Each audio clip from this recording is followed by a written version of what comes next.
아침입니다. 하나님의 말씀과 오늘 다시 시작. 안녕하세요. 김배강 목사입니다. 오늘 아침 함께 묵상할 말씀은 예레미야 32장에서 34장까지 말씀입니다. 중심 구절은 예레미야 33장 25에서 26절입니다. 여호와께서 이와 같이 말씀하시니라. 내가 주야와 맺은 언약이 없다든지 천지의 법칙을 내가 정하지 아니하였다면 야곱과 내 종 다윗의 자손을 버리고 다시는 다윗의 자손 중에서 아브라함과 이삭과 야곱의 자손을 다스릴 자를 택하지 아니하리라. 내가 그 포로된 자를 돌아오게 하고 그를 불쌍히 여기리라. 아멘. 32장은 예레미야가 시드기야의 도움을 거절하고 계속해서 하나님의 심판을 선언하자 그를 투옥하는 사건이 기록되어 있습니다. 그런데 이 가운데 예레미야는 하나님의 명령에 따라 아나돗에 있는 하나멜의 밭을 구입합니다. 사실 이러한 행위는 당시의 사회적 상황으로 볼 때에 이해할 수 없는 행동이었습니다. 왜냐하면 멀지 않은 장래에 유다는 바벨론에 의해 포로로 사로잡히게 될 것이기 때문입니다. 그러나 예레미야는 말씀대로 토지를 사서 친구인 바룩에게 증서를 넘겨주면서 그것을 토기 속에 보관하도록 요청하였습니다. 그리고 하나님께 기도합니다. 하나님, 당신의 전능하심, 당신의 섭리와 계획을 신뢰합니다. 그러나 바벨론에게 빼앗길 땅을 매매하고 증인을 세우라 하는 명령을 하신 하나님의 뜻을 알고 싶습니다. 하나님 말씀하십니다. 내가 비록 유다와 이스라엘의 악한 행위로 인해 바벨론으로 들어 이들을 심판하지만 이 심판의 과정에서 이들은 다시 정결하게 될 것이다. 이 징계의 과정이 끝나면 나는 이들을 다시 이 땅으로 돌아오게 할 것이며 이들과 영원한 언약을 맺고 복을 주어 잘되게 할 것인데 그날에 지금 네가 땅을 매매하고 증인을 세운 것 같이 이들도 그러한 일을 하게 될 것이다. 하나님이 알 수 없는 명령, 멸망당할 상황에서 토지를 매입하라는 하나님의 황당한 명령은 유다의 장래 회복에 대한 강력한 선언이었습니다. 30에서 33장의 종결부에 해당하는 33장은 파멸과 심판의 메시지보다 하나님의 무조건적인 용서를 통해 가능하게 될 이스라엘의 영원한 회복에 대해 기록하고 있습니다. 부르짖음의 기도로 유명한 3절 말씀을 시작으로 예레미야에게 은밀하게 보여주시는 회복의 메시지는 무엇일까요? 첫 번째로 유다 백성들이 약속의 땅으로 다시금 귀환하게 될 것이다. 두 번째로 그 땅에서 진정한 평화가 회복되고 정상적인 삶이 영위될 것이다. 세 번째로 메시아를 통해 공의와 정의의 통치가 이루어질 것이다. 이 세 번째 메시지는 다윗의 계보에서 돋아나는 의로운 가지이신 예수 그리스도를 가리키는 것입니다. 그렇다면 왜 하나님께서는 다윗의 왕권과 제사장직의 부활에 대한 약속을 유다의 멸망 이전에 주시는 것일까요? 그 이유는 20절 이하에 기록된 것처럼 하나님께서 자신과 언약을 맺은 언약 백성을 결코 버리지 않으셨다는 소망을 이들에게 주시고자 하시는 것입니다. 유다와 이스라엘이 하나님과의 약속을 저버릴지라도 하나님께서는 그 언약에 깨어지지 않도록 그 모든 것들을 감당하시며 언약을 보존하시겠다라는 것입니다.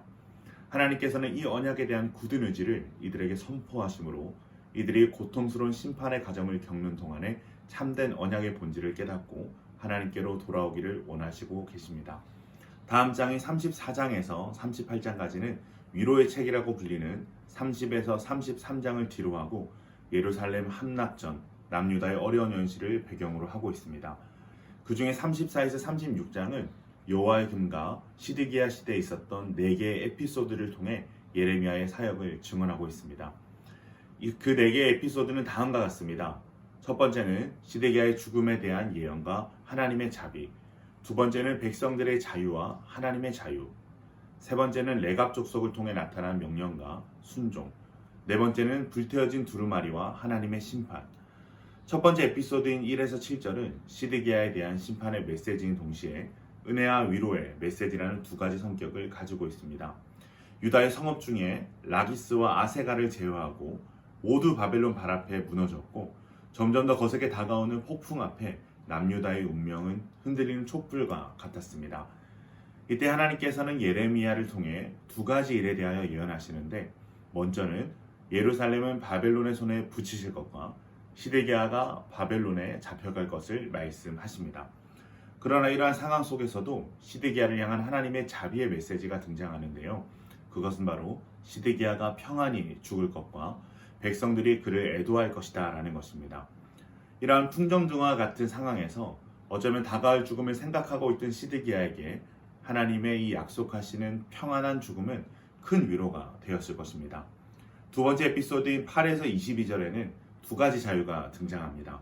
첫 번째 자유는 시드기야가 예루살렘의 모든 백성들과 언약한 내용으로 종이된 동족들을 7년째 자유롭게 놓아주는 것으로 율법에 근거한 자유 언약입니다. 그런데 문제는 갑자기 시드기야가 이런 언약들을 행했다는 것인데요. 이것은 오히려 당시에 이 율법이 제대로 지켜지지 않고 있었음을 우리에게 말해준과 동시에 하나님이 임박한 진도를 피하고자 하는 이들의 얄팍한 회개임을 알 수 있습니다. 이러한 이들의 불순한 의도는 주전 587년 이집트의 견제로 인해 바벨론이 예루살렘 포위를 풀어주고 살만해지자 이들이 풀어준 노비를 다시 끌어 복종시키는 모습을 통해 증명됩니다. 그렇게 하나님께서는 유다의 이런 행동에 당연히 진노하십니다. 이 맥락에서 두 번째 자유가 등장하는데 이 두 번째 자유는 하나님의 진노입니다. 하나님께서는 이스라엘 백성들이 형제와 이웃에게 자유를 선언하는 것을 실행하지 않았듯이 이제 하나님께서 이스라엘 백성을 향해 진노하심의 자유를 선언하시며 창세기 15장에 아브라함과 함께 맺으셨던 언약의 엄중함을 따라 언약의 행위였던 쪼갠 송아지 사이로 지난 유다 백성들이 결국 이와 같은 운명이 될 것임을 말씀하시며 바벨론에 의한 심판을 예고하십니다. 오늘 말씀을 통해 우리가 얻을 수 있는 교훈은 무엇일까요? 하나님의 약속은 절대 깨지지 않는다는 것입니다. 하나님께서는 심판 직전에 유다에게 회복의 메시지를 선포하십니다. 그러시면서 하나님께서 유다와 저버린 언약을 보존하시겠다고 말씀하십니다. 이러한 하나님의 약속은 어떻게 성취될까요? 하나님께서는 언약의 보존, 언약의 성취를 위해 독생자 예수 그리스도를 이 땅에 보내심으로 우리가 파기한 언약의 모든 대가를 지불하셨습니다. 물론 유다를 향한 회복의 약속은 실제 역사 속에서도 그대로 성취되었습니다. 사랑하는 기쁨 가족 여러분, 세상의 모든 것은 흔들립니다. 그러나 흔들리지 않는 것이 있다면 하나님의 약속입니다. 하나님께서는 어떠한 상황 속에서도 우리와 맺으신 당신의 언약을 보존하시고 지키시는 분이십니다. 그렇게 우리는 기쁠 때에도 슬플 때에도 평안할 때에도 고통할 때도 변하지 않는 하나님의 약속을 중심에 두고 그 약속을 붙들어야 합니다. 그리고 이 약속이 우리의 소망이 되는 믿음을 구해야 합니다. 사랑하는 기쁨 가족 여러분, 하나님의 약속은 절대 깨지지 않고 반드시 성취될 것입니다. 이 놀라운 메시지를 성경을 통해 확인하시고 여러분의 삶에 적용하시기를 바랍니다. 그래서 이 요동하는 세상, 흔들리는 인생 속에서도 변하지 않고 흔들리지 않는 하나님의 약속에 우리의 시선을 고정함으로 흔들리지 않는 평안과 소망을 얻게 되시길 주님의 이름으로 축원합니다.